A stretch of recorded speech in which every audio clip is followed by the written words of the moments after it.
Nako, eto na mga kababayan. No, ito yung ating unang pag-uusapan mga kababayan na kung saan ay si ano, sa ano ba yun? Sharon Cuneta. Ito na mga kababayan. Ito yung sinasabi mga kababayan na si Sharon Cuneta ay naglabas ng sama ng loob.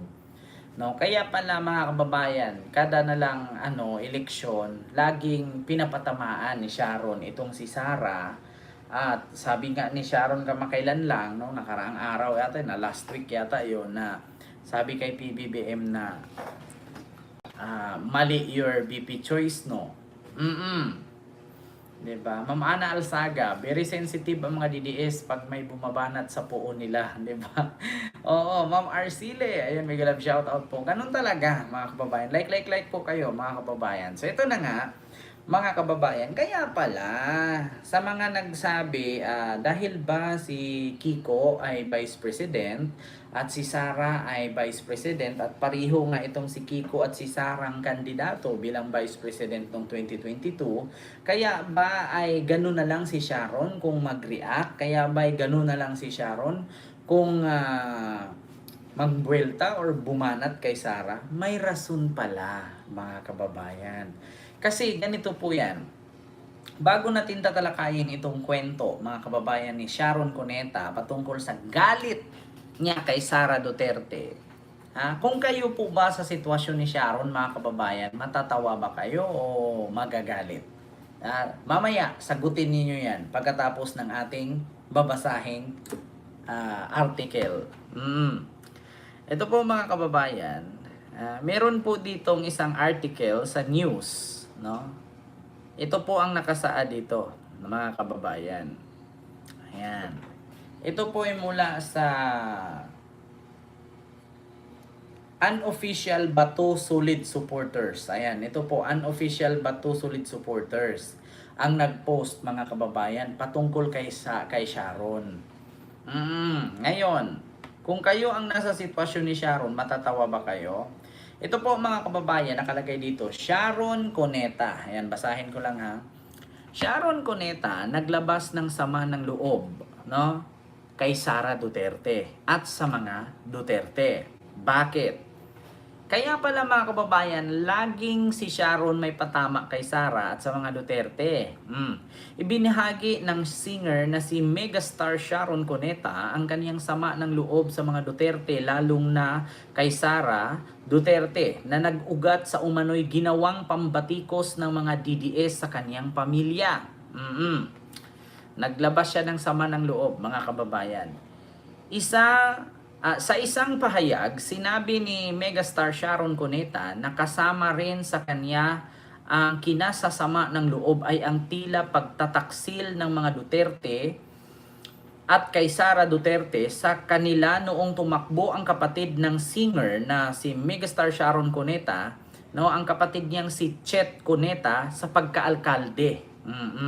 Ayan. Kaya naman pala mga kababayan, no, bakit nga ba bukod sa pagbabatikos ng mga DDS na hindi naman nila alam kung bakit gano'n na lang si Sharon kung bumira kay Sara, kasi nga may rason. Diba? Ang ito naman mga DDS, mga kababayan, walang kamuwang-muwang, walang kaalam-alam, bigla nilang binatiko si Sharon dahil sa sinabing mali your BP choice, no? Let's move on. Sabi kay PBBM.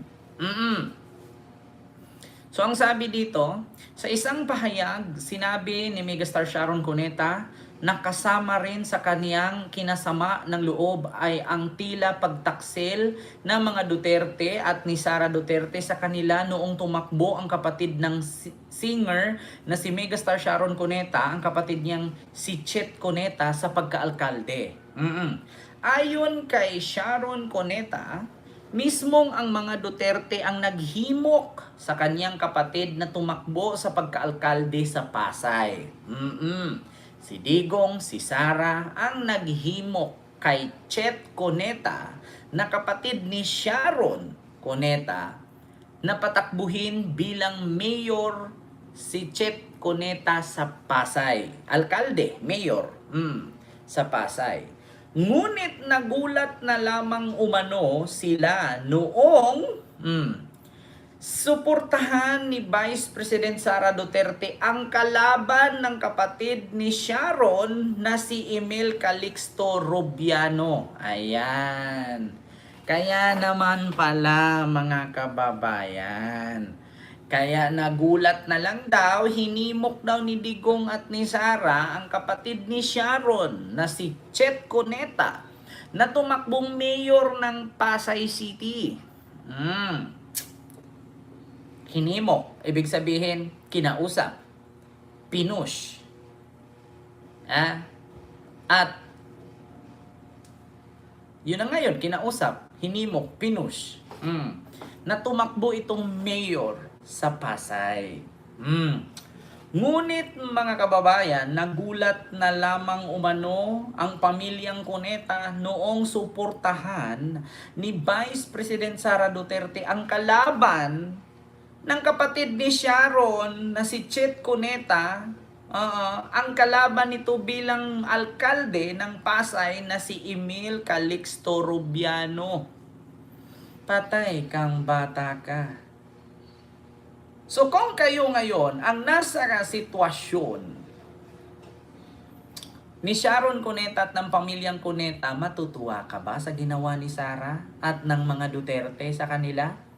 Biruin mo, kakausapin mo yung kapatid ko na tumakbong mayor ng Pasay, tapos magulat ka, ang iindorso mo yung kalaban? Do you think matatawa ka? Do you think hindi ka magagalit? Diba?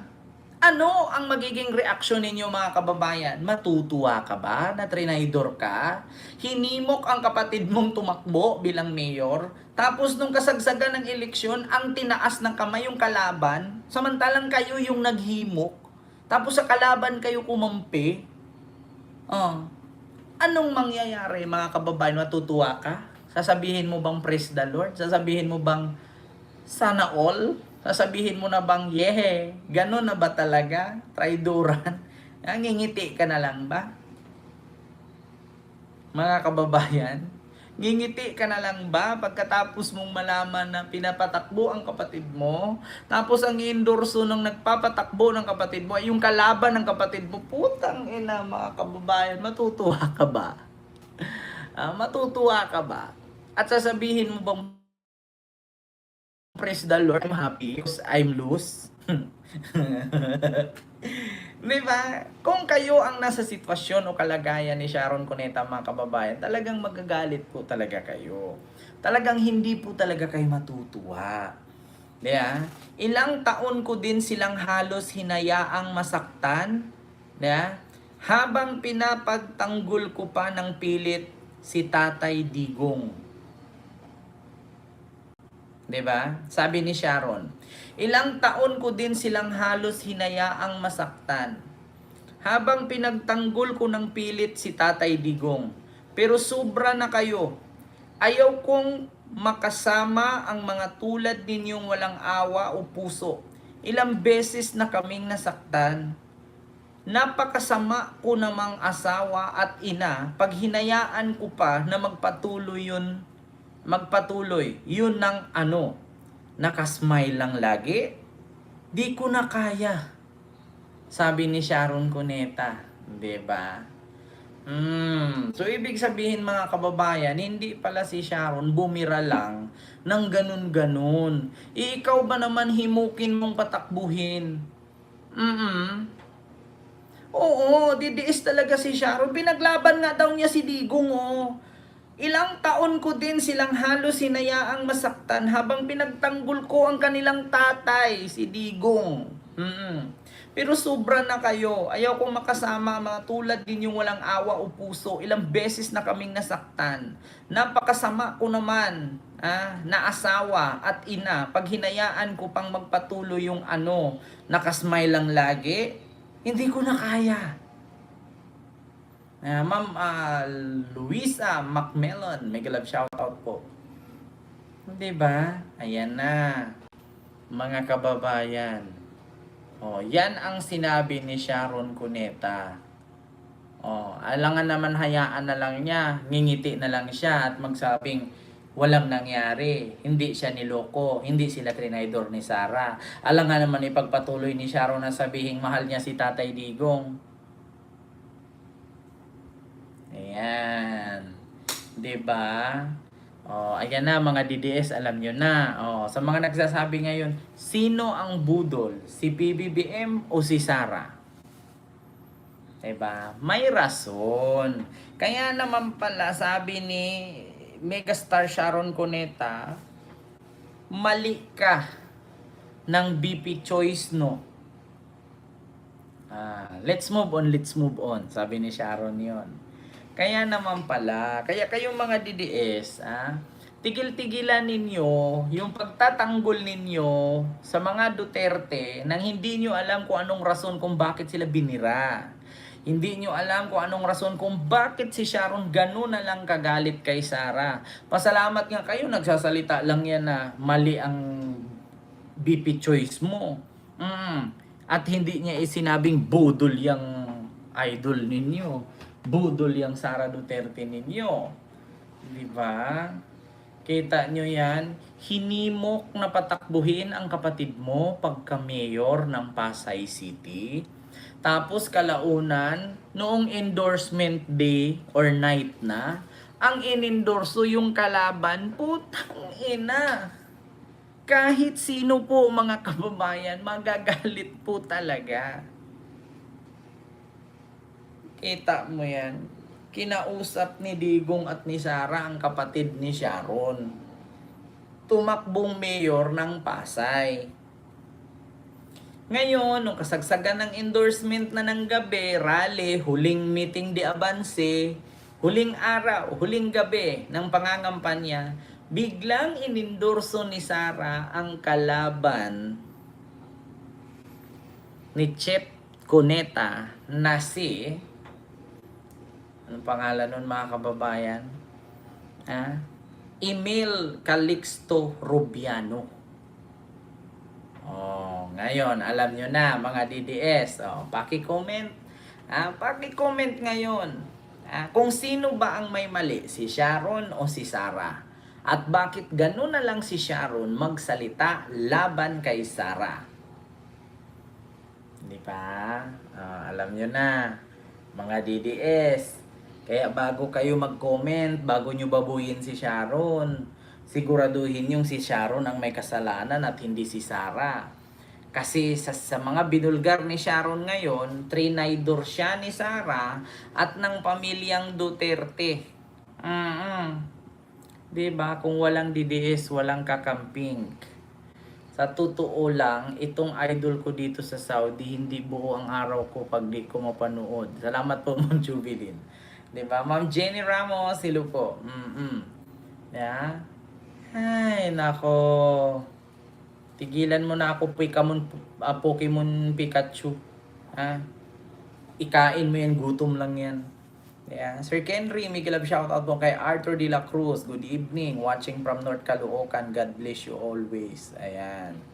Oo, di ba? Demonyo talaga si Lustay, mga kababayan. Demonyo talaga. Napakasinungaling, napakabudol. Tapos biglang magsabi, budol si PBBM, nabudol tayo.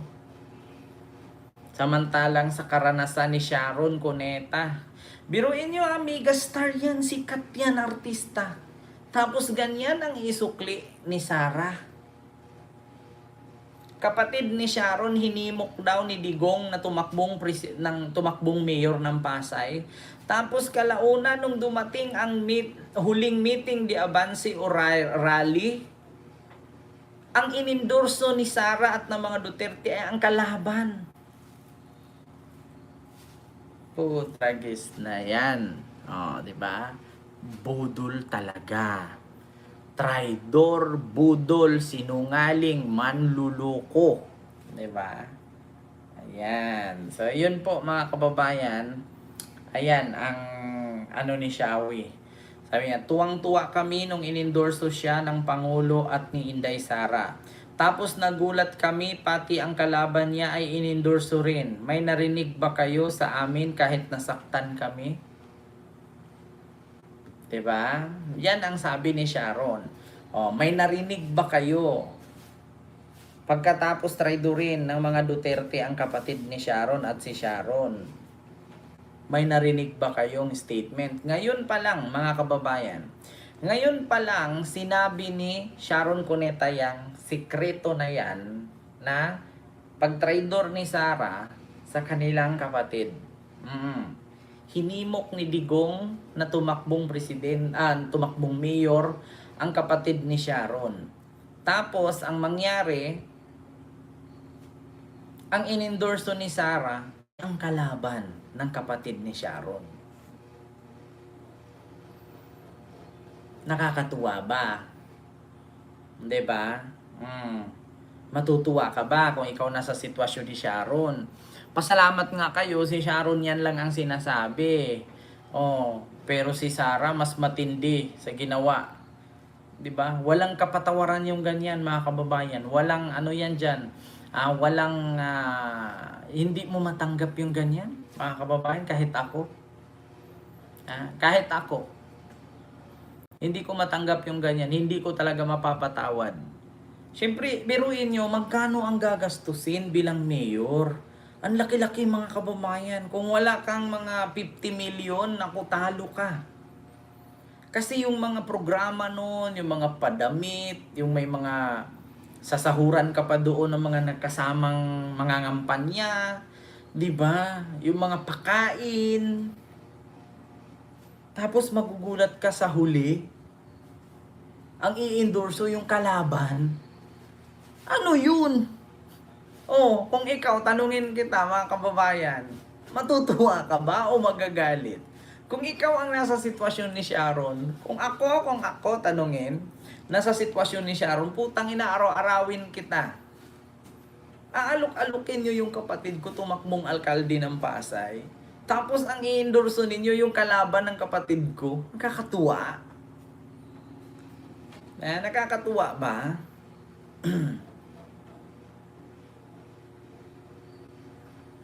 Kita nyo yan, mga kababayan?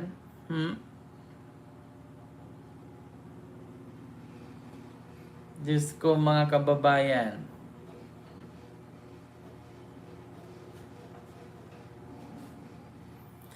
Ay, Diyos ko. Kaya, yun po yung ating reaksyon, mga kababayan, patungkol dyan kay Sharon.